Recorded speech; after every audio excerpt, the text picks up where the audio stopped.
खुदा की बुलाहट के मुताबिक ज़िंदगी गुजारो।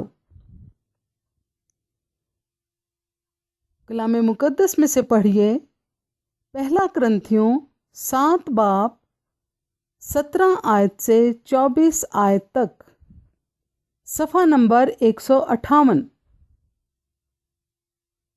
मगर जैसा खुदावंद ने हर एक को हिस्सा दिया है और जिस तरह खुदा ने हर एक को बुलाया है उसी तरह वो चले, और मैं सब कलीसियाओं में ऐसा ही मुकर्रर करता हूँ। जो मख्तून बुलाया गया वो नामख्तून ना हो जाए, जो नामख्तूनी की हालत में बुलाया गया वो मख्तून ना हो जाए।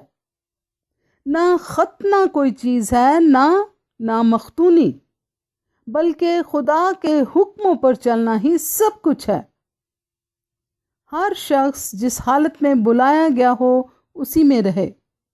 अगर तू गुलामी की हालत में बुलाया गया तो फिक्र ना कर, लेकिन अगर तू आज़ाद हो सके तो इसी को इख्तियार कर, क्योंकि जो शख्स गुलामी की हालत में खुदावंद में बुलाया गया है वो खुदावंद का आज़ाद किया हुआ है।